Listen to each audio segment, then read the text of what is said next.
কেনেকুৱা লাগিছে ভাত বনাই ৰাইজৰ কাৰণে ভাল লাগিছে ন এজন আমাৰ গাঁৱৰ জ্যেষ্ঠ মানুহ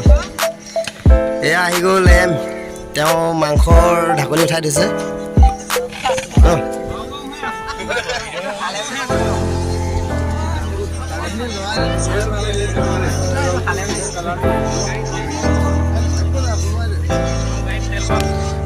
এজন আমাৰ সম্পাদক কওক কিবা ক'ব নেকি ভাওনা কমিটিৰ বিষয়ে আমি ভাওনা চাওনা মানে শেষ কৰিলোঁ এতিয়া চবে আমি আৰু এটা মানে প্ৰীতি ভোজ এটা খাইছোঁ আমি ল'ৰা ছোৱালী সকলোখিনি মিলি এটা প্ৰীতি ভোজ হৈছে আজি ইয়াত ভাল লাগিছে ঠিক আছে এইটো আমাৰ দালি দেখিলে মাংস আছে আৰু বহুত আছে ইয়াত দেশৰ মালিকৰ পৰা ধৰি যিজনে শিকাব আহিছিলে শিক্ষাগুৰু তেখেতলোকো চব আছে আৰু চব ভাওনা কমিটিৰ পৰা ধৰি ভাওনা ভাও লোৱাৰ পৰা ধৰি ওচৰ চুবুৰীয়াৰ পৰা ধৰি চব আছে চাব পাৰে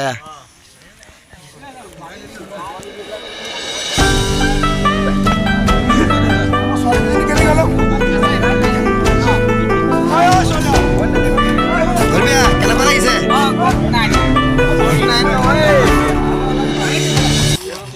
এজন আমাৰ ভাও লোৱা যিখিনি শিকাইছিলে তেখেত আছে কওক কিবা ক'ব কেনেকুৱা লাগিছে আমাৰ ভাওৰীয়াখিনি লোৱাখিনি ভাল লাগিছে প্ৰথমে আমি ৰাংচালি আদৰ্শ আৰু কাছাৰদা গাঁৱৰ সমূহ যুৱকসকলক আমি ধন্যবাদ জ্ঞাপন কৰিছোঁ আজি ভাগৱতৰ লগত সম্বন্ধ ৰাখি যি ভাওনা দুদিনীয়া কাৰ্যসূচী হৈ গ'ল তাৰপিছত ভাওনা ভাগ শেষ হোৱাৰ পিছতো আজি এনেকৈ একত্ৰিত হৈ এটা প্ৰীতিভোজ যে এনেকৈ আয়োজন কৰি পেলাই সকলোকে বা আমাকো নিমন্ত্ৰণ কৰিছে আমি আহিছোঁ নিমন্ত্ৰণ ৰক্ষা কৰিছোঁ এটাই অনুৰোধ জনাইছোঁ এনেকৈ মিলা প্ৰীতিৰে আজি উঠি অহা নৱপ্ৰজন্মৰ ভৱিষ্যত এনেকৈ মিলিজুলি থাকিবৰ কাৰণে আমি ভগৱানৰ ওচৰত সদায় প্ৰাৰ্থনা জনাইছোঁ আৰু সকলোকে ধন্যবাদ জ্ঞাপন কৰিছোঁ আৰু মোৰ ফালৰ পৰা কিবা ক'ব নেকি হয় নমস্কাৰ মই ল'ৰাবিলাকৰ লগত জড়িতহে হৈ আছোঁ কিন্তু বিশেষকৈ মই ভাও হোৱা নাই বৰ্তমান যিহেতু ল'ৰাখনে মোক যদি বিচাৰিছে সিহঁতৰ লগত আছোঁ আৰু সদায় থাকিমেই এয়া আমাৰ ভাওৰীয়া লাদেই চব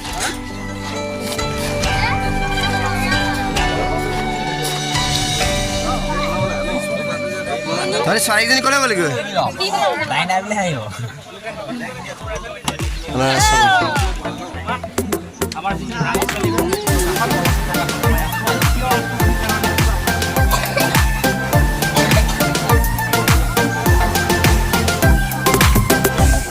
থাম্বনেইলটো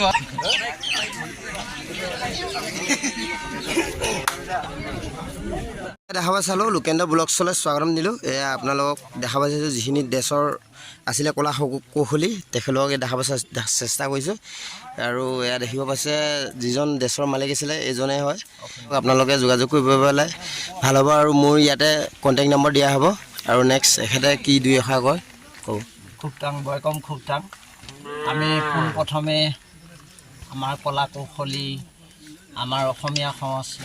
মানে সমাজৰ যি গুৰুজনা আদৰ্শ সেই আদৰ্শক লৈ পেলাই আমি যিখিনি ক্ষেত্ৰত আমি আগুৱাই যাব লাগে সেইখিনি সদায় আমি আগুৱাই যামেই আৰু আমাৰ শ্ৰী শ্ৰী শংকৰদেৱ আৰু মাধৱদেৱৰ যিখিনি কলা কৌশলী আমাৰ ভাওনা হওক বিহু হওক বা কিবা কিবি হৈ আমি যিমানখিনি কৰিবলগীয়া আমাৰ অসমীয়া সমাজত আমি যাতে সকলো একগোট হৈ পেলাই আমি এই পদক্ষেপ আমি সদায় আগুৱাই যাব পাৰোঁ আৰু আমি চতিয়া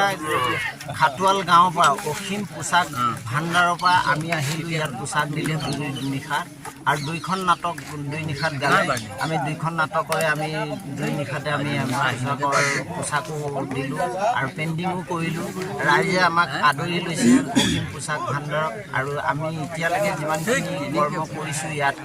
সেইখিনি কোনো ৰাইজে কোনো দিন বেয়া নাপায় বুলিও ভাবিছোঁ আৰু আমি যিখিনি আমাক ৰাইজে মৰম চেনেহ আৰু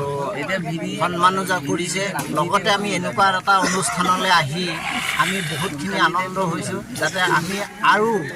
ভৱিষ্যততো যাতে এইখন গাঁৱত বা এই এলেকাত আহি আমি পুনৰ এনেকুৱা অনুষ্ঠানবিলাক আমি উপভোগ কৰিব পাৰোঁ আৰু এই গাঁৱৰে সকলো ৰাইজ গোপিনী যুৱক যুৱতী বালক বালিকা সকলোৱে যাতে আমাৰ কলা কৌশলীৰ লগত জড়িত থাকক আৰু যিখিনি আমাৰ আধৰুৱা হৈ আছে সেইখিনি আধৰুৱাখিনি আমি সম্পূৰ্ণ কৰিবৰ কাৰণে আমিও চেষ্টা কৰিম আৰু ৰাইজৰ সহযোগিতা গোপিনীৰ সহযোগিতা লগতে সকলোৱে একগোট হৈ যাতে আমাৰ যিখিনি আধৰুৱা সেইখিনি যাতে আমি পূৰ্ণাংগ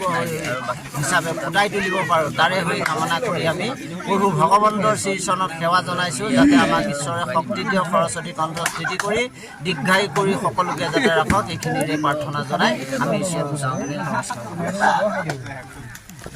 ঠিক আছে গ্ৰুপত দিম এইটো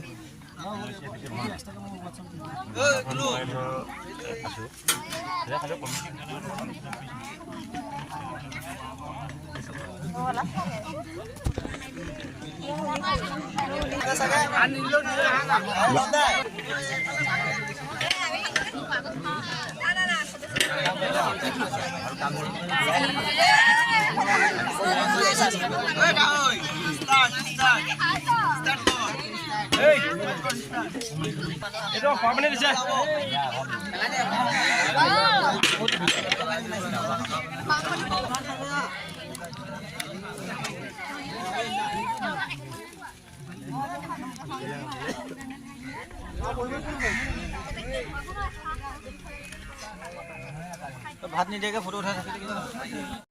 কিন্তু দুখ লাগে আজিকালি ল'ৰা ছোৱালীয়ে এই শৈশৱ লাভ কৰিবলৈ সক্ষম হোৱা নাই বা এই পৰিৱেশৰ পৰা আজিকালি কিশোৰ কিশোৰীসকল বঞ্চিত হৈছে কিন্তু আমাৰ এই কাছকটা তাৰ পৰা কিছু আহি আৰু মহাবাহু ব্ৰহ্মপুত্ৰৰ পাৰত ধুনীয়া ঘাঁহনি এডৰা আছে আৰু ইয়ালৈ আজিকালি আমাৰ অঞ্চলৰ বহু যুৱক যুৱতী সকল আহে আৰু তেওঁলোকে ফটো উঠে চেলফি লয় আৰু এই যি প্ৰকৃতিৰ যি নৈসৰ্গিক পৰিৱেশ এই কাজিৰঙা ষষ্ঠ সংযোজনৰ যি পাৰত ব্ৰহ্মপুত্ৰৰ পাৰত এটা সাংঘাতিক ধুনীয়া এটা প্ৰাকৃতিক পৰিৱেশ এই মনোমোহা পৰিৱেশ সঁচাই এটা সুকীয়া আমেজ।